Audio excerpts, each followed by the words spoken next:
بہت آسان ہے اس کو ایکسیس کرنا۔ شاید ہم میں سے بہت سارے نوجوان لڑکے اور لڑکیاں یہ سمجھتے ہیں کہ اکیلے میں جو کام کیا جائے اس کی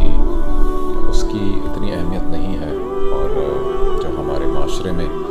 کام ہے، جو عمل ہے جس سے دوسرے لوگ منسلک ہیں، ان کا تعلق ہے،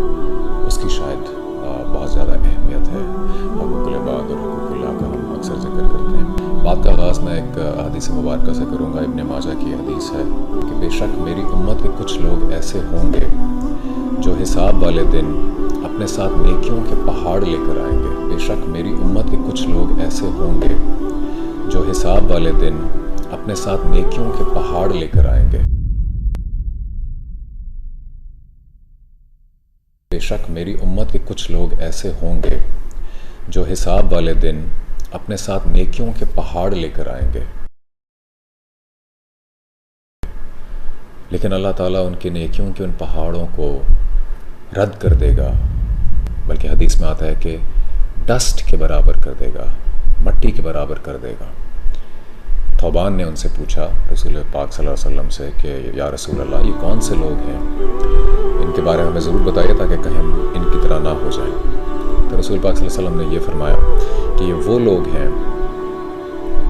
جو بظاہر تو بہت نیک کام کرتے تھے، لیکن جب اکیلے ہوتے تھے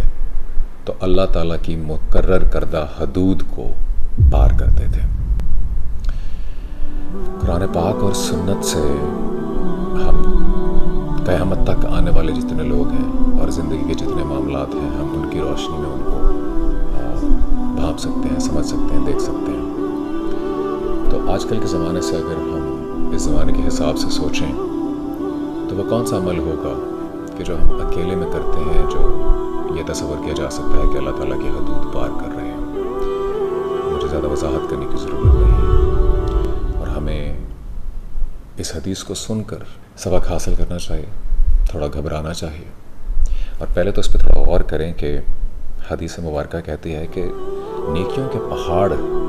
کچھ لوگ لے کر آئیں گے۔ اتنی نیکیاں ہوں گی کہ وہ پہاڑوں تک ان کی مقدار ہوگی، جس کو اللہ تعالیٰ رد کر دیں گے، زیرو کر دیں گے۔ تو پہلے تو ہم یہ بھی ذرا سوچ لیں کہ کیا ہم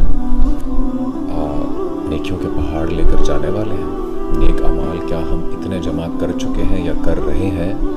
کہ وہ پہاڑ کی شکل اختیار کر لیں گے؟ اگر اس پہ تھوڑا سوچا جائے تو نیک اعمالوں کے پہاڑ تو کچھ یوں ہوگا کہ انسان کی ساری نمازیں پوری ہیں، فرض نمازیں، ہو سکتا ہے اس میں کچھ نفل عبادات بھی ڈال لیں، سنت پڑھی ہو، نفلیں پڑھی ہوں، پھر صدقہ باقاعدگی سے دیا ہو، زکوٰۃ باقاعدگی سے کاٹی ہو، اگر حج اور عمرہ اگر حج اور زکوٰۃ آپ کے اوپر اپلیکیبل ہے تو حج اور عمرہ بھی آپ نے کیا ہوا ہے۔ پھر اگر نیکیوں کے پہاڑ بنانے ہیں تو اس سے کئی زیادہ نیکیاں چاہیے ہوں گی میرے خیال سے، کہ آپ نے کسی یتیم کو سہارا دیا ہو، غریبوں کو کھانا کھلایا ہو، اپنے ماں باپ کی اس قدر خدمت کی ہو کہ کبھی اف نہ کی ہو،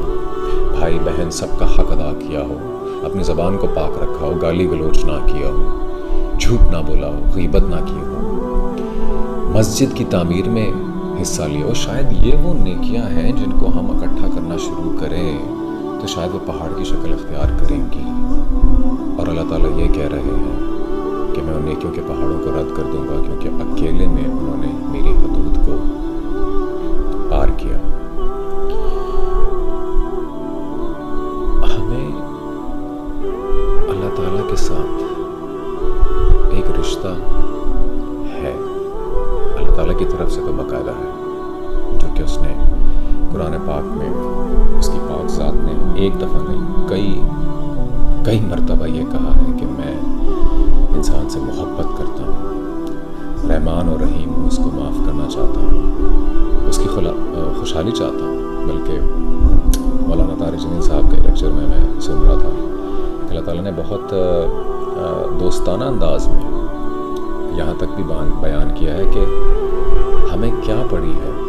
کہ تمہیں ہم مصیبت میں ڈالیں، تمہیں ہم تکلیف میں ڈالیں۔ اللہ تعالیٰ نے